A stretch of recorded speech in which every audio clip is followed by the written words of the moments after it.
I had to drive with my tools to Belize from Atlanta, Georgia in my 2003 four-wheel drive Jeep Liberty that has a 3.7-liter V6 under the hood with almost 250,000 miles on the engine. A 2,500-mile exodus that took me 7 days. In this video documentary, I will be sharing the details associated with my journey, such as the safety precautions I had in place, the cost to travel from the Texas-Los Indios border to the Corazon border in Belize. An itemized breakdown of tolls, fuel, and hotels will be provided. But I will mention now that those three in total cost me about 13,000 pesos. Additional fees such as customs charges, insurance, and permits will also be discussed. I will also be highlighting border crossing procedures, the route I took, road conditions, including the police, bribe money, and gang activity that I may or may not have encountered. In addition, I will be providing information for guides that you can use that would help you to make this crossing if you are not comfortable doing it by yourself. Before I get into the details, I know you might be asking why. Why would someone make such a voyage? Why not ship my items to Belize? Why even do it at all? Well, the answer is as simple as the name of my SUV. Freedom. There are too many laws, restrictions, lack of quality foods in America. After doing research on Belize, it was easy for me to realize that it was perfect for my overall goal, which is to facilitate life camp events, also known as retreats, surrounding holistic living. That was my why. To put myself in position where I can help others, which is also why I'm providing this information for individuals who would like to also make this voyage for themselves. I looked into the cost to ship my items and it was not feasible. Maybe it will be worth it for you, and that's an alternative. The cost to ship my vehicle was as followed: $3,700 for the SUV. I was informed by the shipping company that I could not ship my vehicle loaded with items either, which meant they would have to be shipped separately in barrels. The starting price for shipping one barrel was $60 for the barrel and $160 to ship it. Some of the items could not even fit in a barrel, so I had to do what was necessary. Shipping time to Belize was also a factor, as it would take 1 month for my items to arrive. Time I did not have. With that out of the way, let's get into the actual trip, starting with the security aspects. Firstly, please note that a firearm license in America does not grant you the ability to take a firearm into Mexico or to Belize. I was not trying to experience being locked up abroad, so I left mine behind. Also, knives over 8 inches are also prohibited. Now, can you get away with taking these items? Well, that's up to you to decide. Pepper spray is also not allowed. There is a list online that you can look at if you are thinking about any specific item. I strongly advise that you do not drive at night. I will explain why when I get to this video section about driving in Mexico. Something that I believe helped me with my safety personally was the fact that I had a tow basket attached to the rear of my truck, which partially covered my license plate. That worked out pretty good because it was difficult to see if I was from or out of town. I did get stopped at a checkpoint by the Mexican police because the officers could not see it. But once they did, there was no issue and they just let me through. All that matters is that it was on there. Also, people were suggesting that I cover my items that were exposed. However, I think that worked in my favor because who would think that someone is driving 2,500 miles with a work ladder attached to their vehicle? One might assume it's a local heading to a job site. My vehicle being tinted was also a safety measure I sought it after.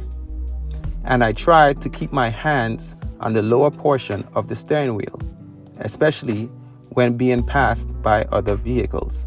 In addition, I kept my seat reclined and pushed back as far as I could, but still being comfortable, making myself less visible to passerbys. My bicycle did stand out once my vehicle was parked or when I pulled into a gas station. I had people looking and asking questions. However, while driving, you would not be able to see that it was not just an ordinary bicycle. I also purchased heavy chains to secure my bike to the tow basket and the basket to my truck. Another security method I used was to put a tracking device in my engine compartment, and I purchased a lock for inside the vehicle that locks from the steering wheel to the brake pedal, and of course, sharing my location with as many friends and family members as I could think of.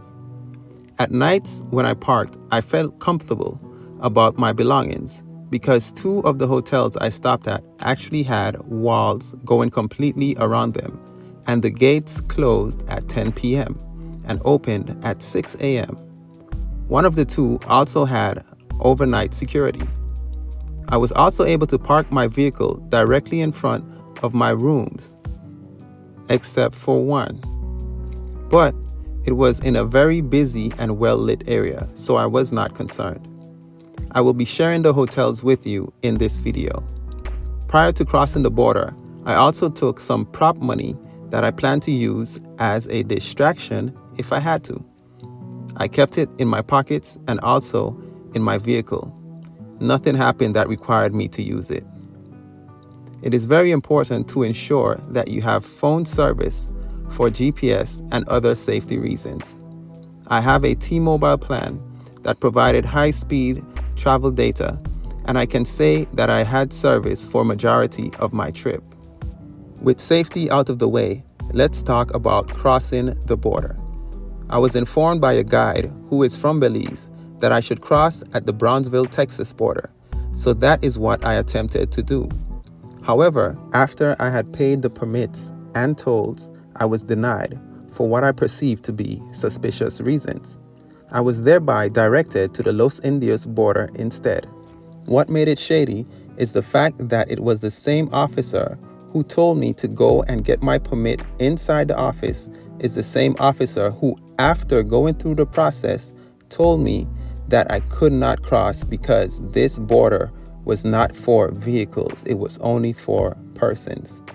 I was confused because what I was doing was communicated thoroughly to him via one of my best friends who speaks Spanish. Oh, and by the way, I would not say it is necessary, but it's probably 10 times easier having access to a Spanish speaker or knowing the language for yourself. There are no phones allowed signs in the office. However, they did allow you to use your phone to communicate. As I was saying, it was also confusing because there was hundreds of persons driving through the border, and what made it even more suspicious was the fact that another worker at the border told me it was strange even to him. Things continued being weird when I got to the Los Indios border. I know I have not mentioned fees, and that is because I want to discuss that all in one section to keep things organized, and if you return to this video, you will be able to go directly to the specific information you are seeking. It took me almost an hour to get back to the States from the Mexican border because, of course, there was a line of people crossing. They had no problem with me returning once I got to the front of the line. The Los Indios border is 45 minutes drive away, so I headed there. Something else I found shady about the situation was that the officer in Mexico took a photo of my passport when I was exiting the border. Why he needed that, I am not sure, because I had already done that inside and his job is to inspect outside. I do believe he forwarded it to his friends at the other border to look out for my arrival. I will explain why I say that when I get to Los Indios. It was suggested that I look out for others traveling to Belize at the border, and upon approaching the Los Indios border, there was a gas station where I saw a few individuals fueling up, and I pulled over to ask if by chance they were going to Belize, and they said yes. I was excited, but that did not go as expected. I asked if I could follow along and was told that it was not an issue, and exchanged numbers with one individual. I got across the border before he did and let him know. However, he did not seem very willing to connect on the other side, even though he said he would, which was not an issue. I'm just mentioning it because maybe you may have better luck with this method than I did. If not, don't worry. I'll be your guide.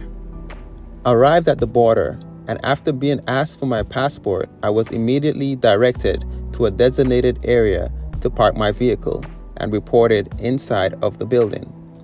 The area I was sent to park did not have any other vehicles, nor was there anyone else there during my 2 hours at that border. How special am I? Let's talk about documents. You must have your active vehicle registration as well as your title in order to cross with your vehicle. Also, Los Indios border is the border that you go to if you are towing a vehicle such as a trailer, camper, etc. It is required that you also have your paperwork for such vehicles. When you are going inside of the office, you will need to take your passport and vehicle documents. You will be directed where to pay for your permits. One for yourself, which for me cost $20, and one for your vehicle, which also for my vehicle was $60. I would budget $60 as well for any additional vehicle you may be towing with you. There is also a $300 refundable fee that will be returned to you when you exit Mexico. I paid that fee in cash, and it was returned to me with no problem in cash on the other end. Car insurance is not required to drive through Mexico. It is of great importance that you let the officer know that you are traveling as a tourist and your vehicle will not remain in Mexico. If you don't, you will have to deal with taxes. They will try to convince you to say that you are not just traveling through, but intend to not return, and you are trying to sell the vehicle, but do not give in. There was also another permit that I was told to pay for. However, I did not quite understand what it was for, but I would suggest a budget of $50 extra. In total, at the Los Indios border, you are looking at an average of $430 for one person and one vehicle. There is also a toll at the border, which was $4. Paperwork in hand, it's time to return to my vehicle so it can be inspected, or so I thought. I was told that I needed to pay 5,000 pesos or $250. I asked what for, and the response was, "You have a lot of stuff." I explained to the officer that I was only passing through Mexico. I was not taking any goods for sale, etc. And they said, "Yes, but you have a lot of stuff." He also said, "If I pay, then you won't be searched, or your vehicle."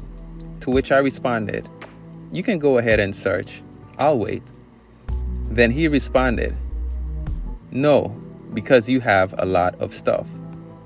Seeing that the banter was not making any progress, I asked if I could pay with a card, to which they replied, "Yes." I went ahead and gave them my card, and they waved me through without even opening a single door of my vehicle. After checking my account and not being provided a receipt, I realized that they had charged my card close to $600. At which point, I was over it and not worried because I already knew I would wait for the transaction to clear and give my good friends at the bank a call. If you are traveling and don't have a lot of stuff, this may not be your experience, but it is something you should anticipate and prepare for. Yes, I made it across the border.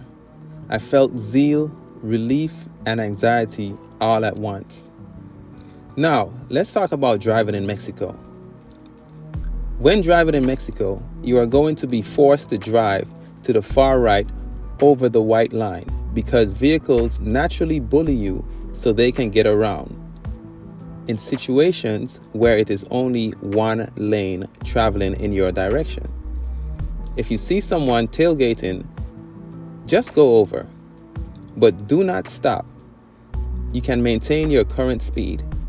Be aware of vehicles traveling in the opposite direction as yourself, as they overtake other vehicles and are in your lane while doing so for short periods of time. Don't panic.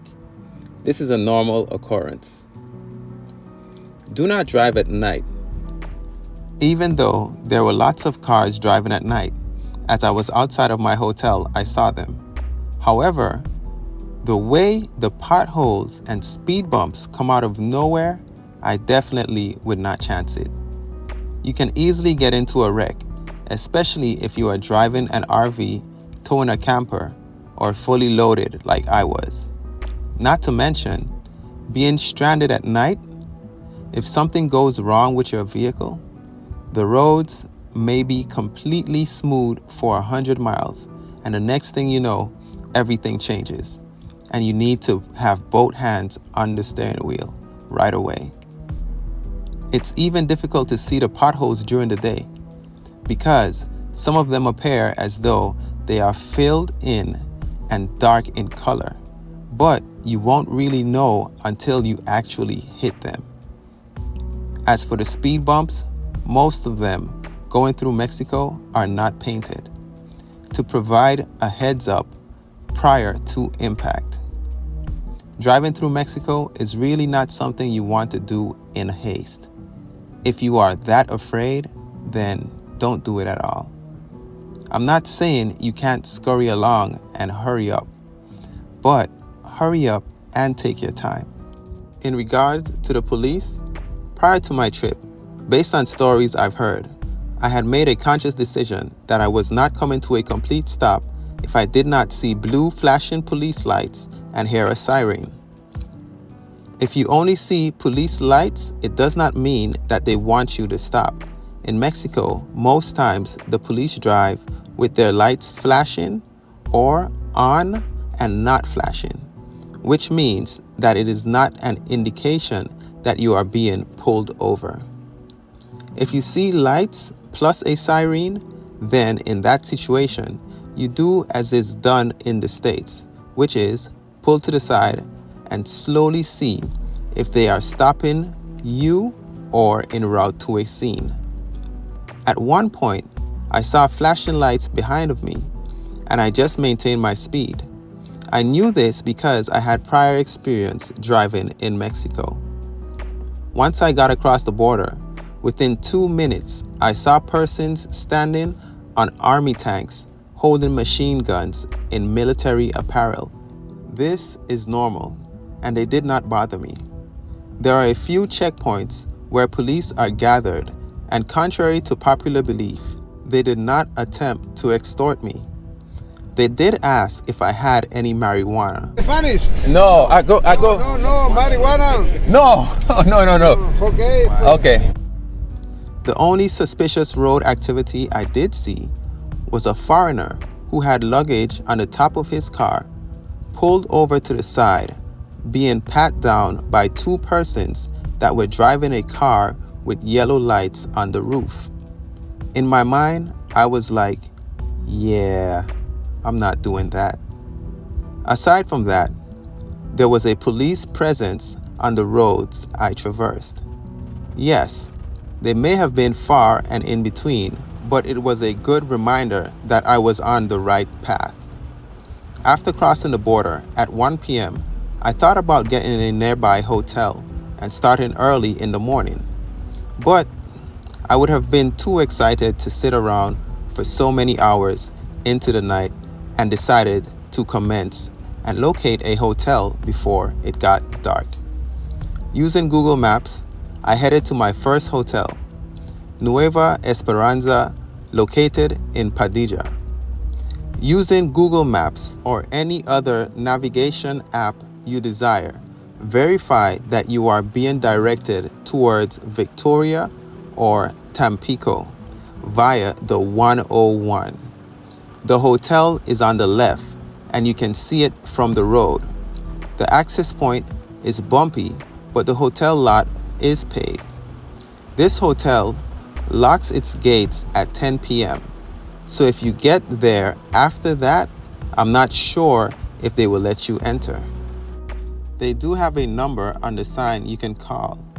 I would also suggest calling all your hotels ahead of time and making a reservation, because I did have one situation where I got to a hotel and they were out of availability. At this hotel, you can also park your vehicle in front of your room door, which allows you the option of looking out to check on it. They accept cards as well as pesos. And a room with 2 beds was $45 per person. They also have a pool, and there is a gas station with snacks about a quarter mile before you arrive at the hotel. I would suggest crossing the border with a full tank and then fueling up at this gas station to start your day. This hotel was 3.5 hours away from the Los Indios border, and the roads were not bumpy at all. At this point, I figured the chatter about bumpy roads was a myth, but found out later that it was not. Hotel checkout is quick and easy. Just drop the key off and go. Today's drive is an estimated 8 hours to hotel number 2 in San Isidro, Veracruz. I will add the address in the caption or on this video. Do not forget to fuel up. I would strongly suggest not letting your tank drop below half. Acquiring fuel is an easy process, and every station I went to accepted debit cards and had someone there to work the pump at no additional cost. I was told by many people to make sure the pump was reset to 0. I don't know why people told me that, as the pump attendants were all courteous and honest. But you can do with that information whatever you like.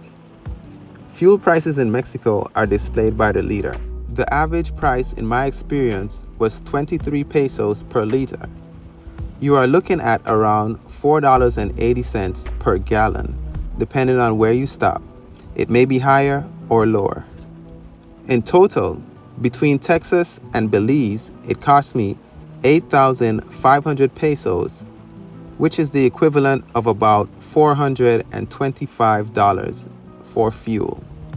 After a full day of driving, I started to question if I was on the toll roads. Everyone was saying to stay on the toll roads, but I had not paid a single toll this entire time. Once I left hotel number 1, I continued onto the 101 towards Tampico. If your GPS tells you to take the 180, don't. We will get on the 180 later, but now is not the time.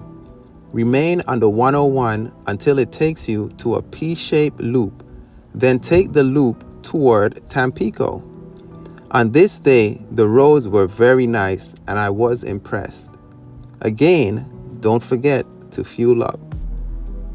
Your next road will be the 80 Este. Remain on 80 towards Tampico, even if the GPS tells you something different. The next road destination that you should be looking for is the 180D, and you will get to the 180D by taking the 180 ramp. The guide told me to bypass Tampico. However, I wanted to see what the city was like, and I did. It was a major city and very busy. It took me about 25 minutes to make it through. The route will take you through some regular roads during that time, but it wasn't anything small or difficult to navigate. Once I drove through Tampico, I encountered my first toll and was assured that I was on the safe route. This was at the 180 ramp to the 180D, and the toll cost me 38 pesos, which is about $1.90. The most I paid for a toll was 359 pesos, which is about $18.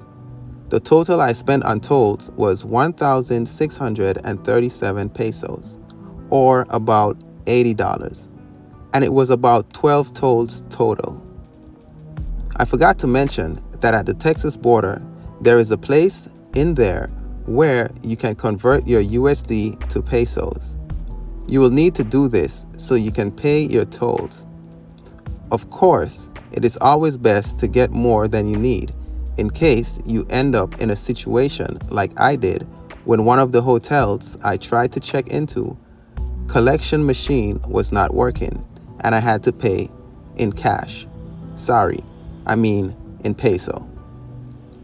The 180D is where I began to feel and see the many road bumps ahead, literally. This road took me all the way to my hotel. There was heavy construction and delays on this road, and when I got to the exit for the hotel, it was closed. So I proceeded to go to the next exit and approach from the opposite direction, which added about 20 minutes to my trip. This hotel was $25 per night and also had 2 beds and a pool. It was not gated, but in a busy area that was well lit. I parked Freedom in front of my hotel door so I could keep an eye on her. One more hotel to go and I arrive in Belize. Today's drive was literally the worst roads I've ever driven on, and I'm a retired truck driver who's driven in almost every state in America. Knowing that I'm only one day away makes it all worth it. To arrive at my final hotel, Global Express, located heading towards Villahermosa, I proceeded to the 180D, and then to the 150D, then towards Villahermosa, 145D, and continued to the 180D, which became 186. If you look at your directions and see you are getting on the 186, then you know you are on the right path. These roads had more bumps than puberty, and this was the longest day of driving thus far, which was about 11 hours behind the wheel. There was a lot of traffic, construction, and bumpy roads. I actually didn't make it there until it had just gotten dark, and they were out of rooms, so I found a hotel nearby that's not even worth talking about. So don't make the mistake that I did, especially with this hotel, and not make a reservation. I decided the next day that since I was only 7 hours away from my destination and 3 hours away from Belize, that I would try my luck again at that hotel that I missed the night before. So I didn't drive this day, and I got a room so I could regroup and rest so I can step into Belize with a calm energy. The hotel was extremely nice and had a pool. The lights are activated by your room card, and this was the only stay with a smart TV. So, safe to say, I made a good decision when I decided to just rest. There are several restaurants within walking distance, as this is the very busy city, and one night there was $45. Something to consider is that every hotel was very concerned about how many persons was staying in the room. So there's a possibility that these stays are sold per person. I'm not sure. After this hotel stay, I returned to the 186 toward Chetumal, Mexico, and it took me all the way to Belize. Once you arrive at the Mexican border to enter Corozal, you have to be sure to stop because there is no one there directing you, and if you are not mindful, you can bypass it and find yourself in some problems. There is no gates or cones telling you not to proceed, or anyone directing you as to where to go. I felt the need to remove myself from my vehicle and go and find out what I needed to do in this area. When I did so, I found a gentleman from Belize who helped me with the entire process. He asked me for my documents and directed me as to where I needed to go to receive my $300 exit refund. I gave him my passport, permits, and vehicle documents, and the money for the permits. He then went over to the offices and took care of everything for me. Everything cost less than $100. Can you do it without his help? I'm sure you can, but it was a luxury I appreciated. I will add his contact info in the caption. He has been helping people with paperwork for 30 years, and it was easier dealing with customs with his help. He charged $20 plus tips. After paying for the permits, you proceed to customs, where you are asked if you are entering as a tourist. If you are, then you are given 30 days at a time to be able to stay in Belize, and the cost for that renewal is $100 per month. Once customs let me go, I had to proceed directly to the insurance office, which was a quick right as soon as you go through customs. Liability insurance for my vehicle is $30 per month. If you are bringing your vehicle as a tourist, then there is no tax to be paid. If you are bringing your vehicle to be left in Belize permanently, then the tax is about 45% of the cost of the vehicle. Welcome to Belize, everyone. We did it. I would rate my overall experience as pleasant. Everything went in my favor for this trip.